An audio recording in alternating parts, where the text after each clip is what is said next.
The glass of water slipped from my fingers and exploded against the kitchen tile. Shards of glass skittered across the floor like ice. I didn't even flinch. I couldn't feel my feet. I couldn't feel the cold air of the air conditioner. All I could feel was the phone burning a hole in my palm. The screen was still lit. The PDF was still open. Ancestry results. Paternity probability, 0%. 0. Not 1%. Not a margin of error. 0. My breath hitched in my throat like I had swallowed a stone. 22 years. 22 years of calling him dad. 22 years of his eyes crinkling when he smiled at me. 22 years of him telling me I had his stubbornness. It was all a lie. Every birthday. Every Christmas. Every time he brushed my hair after Mom died. A lie. The front door creaked open. Heavy boots thudded on the hardwood. The sound used to make me feel safe. Now it sounded like a threat. Kiddo? You home? His voice boomed through the hallway. Warm. Familiar. Deceptive. I looked down at the glass around my bare feet. A tiny bead of blood bloomed on my big toe. I didn't move. He walked into the kitchen. He was holding a pizza box. Pepperoni. My favorite. He stopped. He saw the glass. He saw the blood. He dropped the pizza box on the counter. Jesus, Sarah, don't move. He rushed toward me. His hands reached out. Those hands. Rough from work. Gentle with me. I recoiled like he was fire. I stepped back. Right onto a shard of glass. Pain shot up my leg. It was grounding. It was real. Unlike him. Don't touch me. I whispered. My voice was broken glass. He froze. His eyes went wide. Sarah? You're bleeding. Let me. I said don't touch me. I screamed it this time. The sound tore at my throat. He took a step back. Hands raised. Confused. Concerned. That look. That goddamn look of unconditional love. It made me want to vomit. I shoved the phone into his chest. Hard. He fumbled to catch it. He looked at the screen. He squinted. He read. The silence stretched. The refrigerator hummed. A car drove by outside. My heart hammered against my ribs like a bird in a cage. He lowered the phone. His face didn't fall. He didn't gasp. He didn't look shocked. He looked resigned. He looked tired. He looked old. Sarah, he started. Tell me it's wrong. I begged. I wanted him to lie. I wanted him to say it was a mistake. Tell me the lab screwed up. He placed the phone gently on the counter. He didn't look at me. He looked at the broken glass. The lab didn't screw up. The world tilted. My knees gave out. I grabbed the counter edge to stay upright. Who am I? I choked out. He looked up then. His eyes were wet. You are my daughter. Biologically. I screamed. Who is my father? It doesn't matter, he said softly. It doesn't matter? I laughed. A hysterical, ugly sound. My mother is dead. You are not my father. And you say it doesn't matter? I raised you. I fed you. I held you when she died. You lied to me. I protected you. From what? From the truth. The truth that I'm some bastard child? He flinched. Don't use that word. Why? Did she cheat on you? Is that it? I was digging for daggers. I wanted to hurt him. I wanted him to bleed like I was bleeding. Did you stay out of pity? Did you stay because she died and you were stuck with me? No. His voice cracked. Then why? He rubbed his face with his hands. Because you were innocent. You needed a dad. I needed the truth.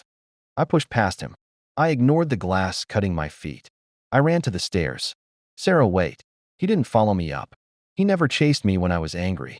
He always gave me space. Another trait I thought he respected. Now it felt like cowardice. I slammed my bedroom door. I locked it. I slid down against the wood. I stared at my room. Pictures on the wall. Us fishing at the lake. My graduation. Him walking me to the bus stop. Every photo was a fake memory. I ripped the one by the light switch off the wall. Glass shattered again. I crawled into bed. I didn't cry. I was too empty to cry. I pulled the covers over my head. I waited to wake up. But the morning came. And the nightmare was real. The house was silent the next morning. He had left for work. Or maybe he was hiding. I packed a bag. Just essentials. Laptop. Clothes. The envelope of cash I kept for emergencies. I was leaving. I couldn't breathe in this house. Every corner smelled like him. Old Spice and sawdust. I went downstairs. There was a note on the counter. Next to a clean bandage and antiseptic cream. Please clean your foot. I'll be at the shop. We need to talk when you're ready. Love, Dad. I crumpled the note. I threw it in the trash. I didn't clean my foot. I limped to my car. I drove. I didn't know where. Just away. I ended up at a Motel 6 on the highway. The room smelled like stale cigarettes. It was perfect. I set up my laptop. I had a name to find. Not his name. My mother's name. Elena Vance. She died when I was 3. Car accident. That's the story I was told. Was that even true? I opened the browser. I started searching. Newspaper archives. Death notices. 1998. September. Found it. Local woman killed in highway collision. Elena Vance, 26. Survived by her husband, Robert Vance, and daughter, Sarah. Robert Vance.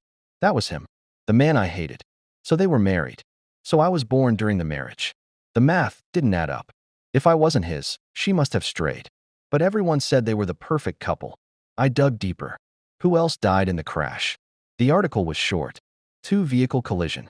Other driver treated for minor injuries. Rainy conditions. Standard. Boring. Tragic. I switched tabs.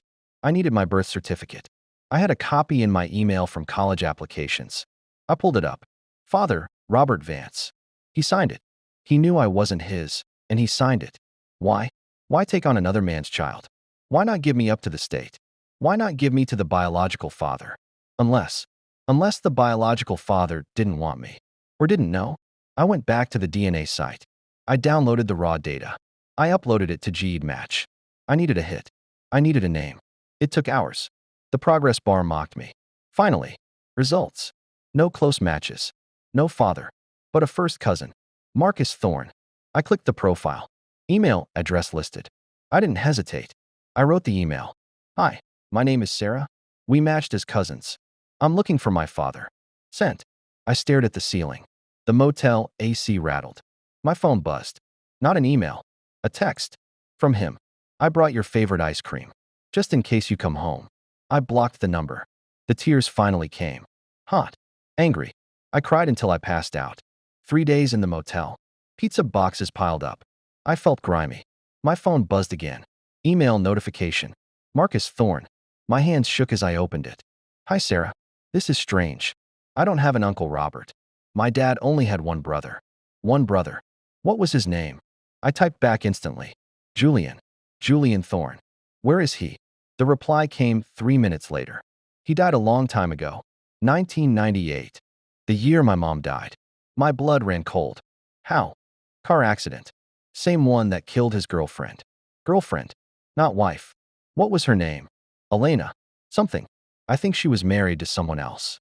The room spun. My mother had an affair. With Julian Thorne. My biological father. And they died together. In the same car. They were running away together. That had to be it. They were leaving Robert. And they died. And Robert, the grieving husband, took in the child of the man who stole his wife. It made him a saint. A martyr. It made him even more perfect. And it made me hate him more. Because it meant I was the living proof of the betrayal. Every time he looked at me, he saw the affair. He saw the man she loved more than him. And yet he loved me? No. Impossible. He kept me to punish her. Or to prove he was better than them. It was ego. It was all ego. I slammed the laptop shut. I needed to confront him. I needed to hear him say it. I needed to hear him admit that he hated me deep down. I packed my bag. I drove home. It was raining. Just like the night they died. The wipers slashed at the windshield. I pulled into the driveway. The house was dark. Except for one light. His study. I unlocked the door. The air was stale. He wasn't cooking. He wasn't watching TV. I walked to the study. The door was ajar. He was sitting at his desk. A bottle of whiskey next to him. He never drank. He was holding something. A photo. I pushed the door open. Sarah. He didn't look surprised. His voice was rough. Gravel and smoke. I know, I said. I stepped into the room. I know about Julian. He flinched. The name hit him like a bullet. You found out fast. I'm good at research. You taught me that. I did. He took a drink straight from the bottle. They were running away together, weren't they? He nodded. Yes. And you knew? I knew. And they crashed. Yes. And you took me in. The daughter of the man who ruined your life. He looked at me then. His eyes were red. Haunted. You didn't ruin my life, Sarah. You saved it. Bullshit. I slammed my hand on the desk. Stop playing the saint. You must hate me. I look like her. I have his DNA. I don't hate you. Why? Why did you keep me? Because I owed it to them. Owed it. To the wife who cheated on you? To the guy she left you for? Yes. Why? Because you're just that good of a person? No. He stood up. The chair scraped against the floor. He loomed over me. He looked broken. Because it was my fault. I stopped. The anger stalled. What? The crash. It was my fault. It was raining, I said. It was an accident. It wasn't just the rain. He walked to the window. He stared out at the dark street. I followed them. My breath caught. What? I found out they were leaving. I got in my truck. I followed them. You chased them? I just wanted to talk. I wanted to beg her to stay. But I was angry. I was driving too fast. I got too close. He turned to face me. Tears streamed down his face. Silent. Devastating. I clipped their bumper, Sarah. The world stopped. The sound of the rain faded. The hum of the house vanished. You what? It was an accident. I didn't mean to. But I was too close. They spun out. They hit the guardrail. They went over. I backed away. My hand found the doorknob. You killed them. I didn't mean to. You killed my mother. Sarah, please. You killed my father. I am your father. He roared. No, you are not. I screamed back. You are a murderer. You killed them and you stole me. I saved you. He stepped toward me. I climbed down that embankment. The car was on fire. I pulled you out. I couldn't get to them. The fire was too hot. But I got you. You shouldn't have saved me. I was sobbing now. You should have let me die with them. No. Never. You raised me out of guilt. I raised you because I loved her. And I learned to love you. You lied every single day. I couldn't tell you. How could I tell a child I killed her parents? So you played daddy instead? You pretended to be the hero. I was punishing myself. He fell to his knees. The strongest man I knew. Collapsed. Every day I look at you, and I see what I did. Every time you smile, it reminds me of her. Every time you laugh, it reminds me I stole that laugh from the world. You're sick. I'm sorry. Sorry doesn't bring them back. I know. I can't look at you. I know. I can't be here. I wrote it all down. He pointed to the desk. A thick envelope. A confession. For the police. If you want to turn me in. I stared at the envelope. The justice for my real parents. The end of his life. Prison. Disgrace. I looked at him. Kneeling on the rug. Broken. This man who braided my hair. Who taught me to change a tire. Who sat up with me whenever I had a fever. The man who killed my mother. The man who saved my life. The paradox was tearing my brain apart. I walked to the desk. I picked up the envelope. It was heavy. Decades of guilt weighed a lot. I looked at him. If I turn this in, you die in prison. I know, he whispered. I'm ready. He wanted me to do it. He wanted the punishment he had been waiting for. He wanted me to be the executioner. I held the envelope over the trash can. I thought about my mother, dying in the fire. I thought about Julian, my father I never knew. I thought about the pizza last night, the bandages for my foot, the college tuition he paid, the sacrifice of raising another man's child alone. Was it penance? Or was it love? Can it be both? I gripped the envelope tighter. The paper crinkled. You want me to absolve you? I asked coldly. He shook his head. I want you to get justice. This isn't justice. This is just more pain. I looked him in the eye. You don't get the easy way out. You don't get to rot in a cell and forget. I threw the envelope at him. It hit his chest and slid to the floor. You have to live with it. Just like me. I turned around. I walked to the door. Where are you going? He sobbed. I don't know, I said. I didn't look back.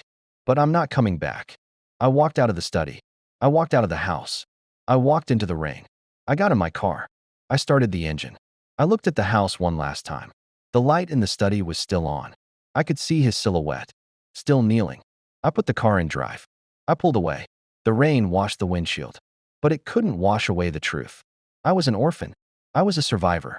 And the man I loved most in the world was a monster. Or maybe we are all monsters. Depending on who tells the story. 5 years later, I standing in front of a headstone.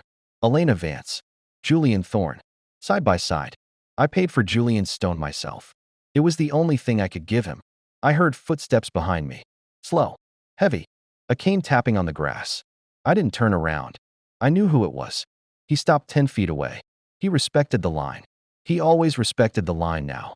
They put fresh flowers today, he said. His voice was older. Weaker. I know, I said. I sent the check. For the wedding. I know. I tore it up.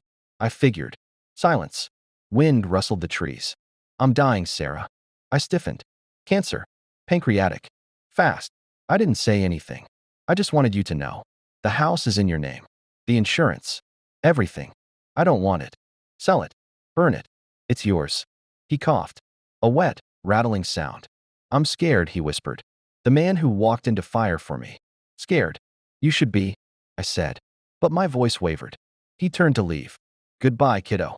He started walking away. A lonely old man who made one mistake and spent a lifetime trying to fix it. I looked at the graves. The dead were dead. They felt no pain. They felt no betrayal. Only the living suffered. I looked at his retreating back. He was the only father I ever knew. He was the villain. He was the hero. My heart ached. Hate is heavy. Forgiveness is heavier. Dad? I called out. He stopped. He didn't turn. His shoulders shook. I stood there, caught between two graves and a dying man. Did he deserve to die alone? Did I deserve to lose him twice? I took a step forward. Then another. The rain started to fall again. Just like that night. I had a choice to make. Walk away. Or walk him home. What would you do? Would you let the man who killed your parents die alone? Or would you hold the hand of the man who raised you? The rain is cold. But regret is colder.